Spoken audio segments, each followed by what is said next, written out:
علماء حق علماء دیوبند کی طرف سے بریلوی دین و مذہب کے فاؤنڈر اور بانی بریلوی دین و مذہب کے اعلی حضرت ان کو اور ان کے چیلوں کو ان کے بھکتوں کو تقریباً 25 مرتبہ یا اس سے زائد چیلنج مناظرہ دیا جا چکا ہے، لیکن ایک مرتبہ بھی نہ تو ان کے اعلی حضرت اور نہ ان کے اعلی حضرت کا کوئی وکیل مطلق میدان مناظرہ میں آنے کی جسارت کر سکا ہے۔ جب ان کے اعلی حضرت علماء دیوبند کے سامنے بیٹھنے کی جرات نہ کر سکے تو یہ اپنے اعلی حضرت کے کفر کو اٹھانے کے لیے میدان میں آئیں گے۔ السلام علیکم ورحمۃ اللہ وبرکاتہ۔ میں محمد امتیاز غلامی، معزز ناظرین، آج کی اس ویڈیو میں ایک ایسا خلاصہ کرنے جا رہا ہوں، ایک ایسی حقیقت بتانے جا رہا ہوں، ایک ایسی تاریخی بات بتانے جا رہا ہوں جسے سن کر آپ انشاءاللہ جھوم جائیں گے۔ وہ کیا ہے؟ اہل سنت والجماعت حقیقی مصداق احناف کا ترجمان علماء حق علماء دیوبند کی طرف سے بریلوی دین و مذہب کے فاؤنڈر اور بانی بریلوی دین و مذہب کے اعلی حضرت بریلوی دین و مذہب کے مجدد احمد رضا خان صاحب سمیت ان کو اور ان کے چیلوں کو ان کے بھکتوں کو تقریباً 25 مرتبہ یا اس سے زائد چیلنج مناظرہ دیا جا چکا ہے، خط لکھ کر کے، ڈاک کے ذریعے، رجسٹریاں موجود ہیں، تمام ثبوت کتابوں کے اندر موجود ہیں، لیکن ایک مرتبہ بھی نہ تو ان کے اعلی حضرت اور نہ ان کے اعلی حضرت کا کوئی وکیل مطلق میدان مناظرہ میں آنے کی جسارت کر سکا ہے۔ جی ہاں، یہ کتاب دیکھیے، الطامۃ الکبریٰ علی من کذب وتولی، حضرت مولانا سید مرتضی حسن چاندپوری رحمہ اللہ تعالی، جو دارالعلوم دیوبند عازم تعلیمات بھی تھے اور شعبہ تبلیغ کے ذمہ دار بھی تھے، ساتھ ہی حکیم الامت مجدد دین و ملت حضرت مولانا اشرف علی تھانوی رحمہ اللہ تعالی کے خلیفہ مجاز بھی تھے، ان کے شاگرد بھی تھے اور ان کی طرف سے مناظرے کے وکیل مطلق بھی تھے۔ انہوں نے بارہا بریلوی دین و مذہب کے اعلی حضرت کو چیلنج مناظرہ دیا، مگر قبول کرنے کی جسارت نہ کر سکے۔ یہی نہیں بلکہ انہوں نے خود اس کتاب میں کیا باتیں لکھی ہیں آپ سماعت فرمائیں گے اور پڑھیں گے خود سے تو آپ پڑھ کر کے جھوم اٹھیں گے، اور رضا خانی اگر پڑھ لیں تو یہ شرمسار ہو جائیں گے۔ یہ رسائل چاندپوری جلد نمبر 2 میں یہ صفحہ موجود ہے۔ الطامۃ الکبریٰ یہ رسالہ رسائل چاندپوری جلد نمبر 2 صفحہ نمبر 464 میں موجود ہے، اور الطامۃ الکبریٰ کا صفحہ نمبر 7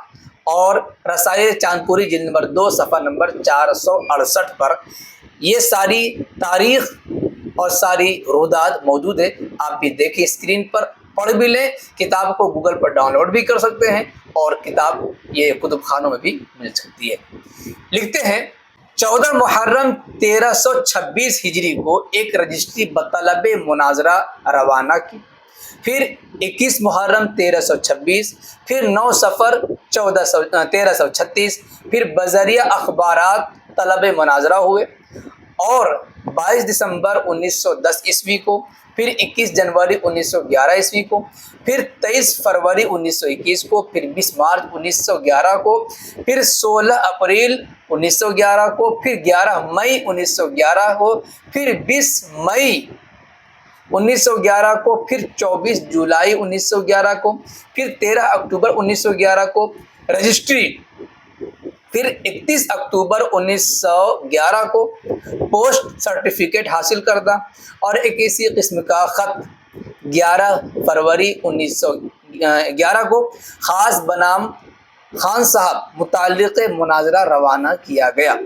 خان صاحب کے متعلقین کے نام 12 فروری 1911 عیسوی کو، پھر 21 فروری 1911 عیسوی کو، اور دوسرے صاحب کے نام 3 فروری 1911 عیسوی،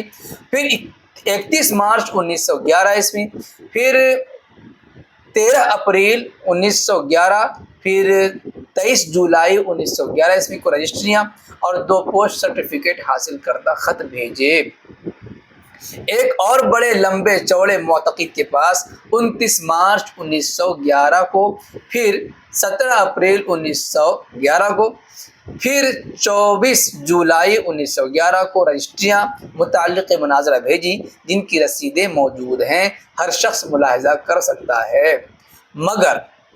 مردے ہی کیا ہوئے جو جواب دیں یا جس سے مناظرے کی بو بھی آئے؟ یہ تو حال خان صاحب اور ان کے ہوا خواہوں کی خدمت میں خطوط اور رجسٹریوں کا ہے جو بطلب مناظرہ روانہ ہوئی۔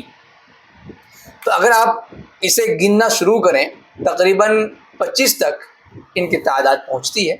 اس کے علاوہ مراد آباد کا مناظرہ اور بلند شہر کا مناظرہ، جس میں خود حاکم الامت مجدد دین ملت مولانا اشرف علی تھانوی رحمۃ اللہ علیہ موجود تھے مناظرے میں،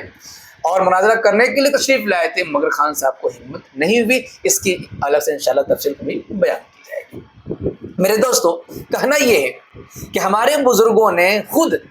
بریلوی دین و مذہب کے اعلیٰ حضرت کو اور اعلیٰ حضرت کے جو خاص خدام تھے، ان کے معتقد تھے، ان کا نام لے کر کے رجسٹریاں کروا کر کے خطوط بھیجے گئے، مگر ایک بھی مناظرے میں شریک نہیں ہوئے اور نہ تو آنے کی ہمت کی، اور اگر کہیں مراد آباد میں آنے کی ہمت بھی کی تو چپکے سے دم دبا کر بھاگ گئے۔ یہ ہے ان کا حال۔ جب ان کے اعلیٰ حضرت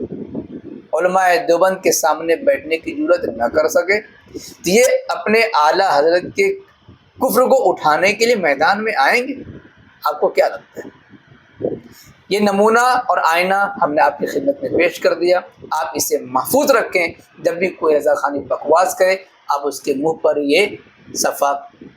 دے ماریں۔ ویسے سلسلے میں آپ کا کچھ کہنا چاہیں گے کمنٹ باکس میں ضرور لکھیں، ویڈیو کو لائک کریں، خوب سے خوب شیئر کریں تاکہ اس حقیقت سے دنیا واقف ہوتے رہیں، اور جو رضا خانیوں کے جھوٹے جال میں پھنس چکے ہیں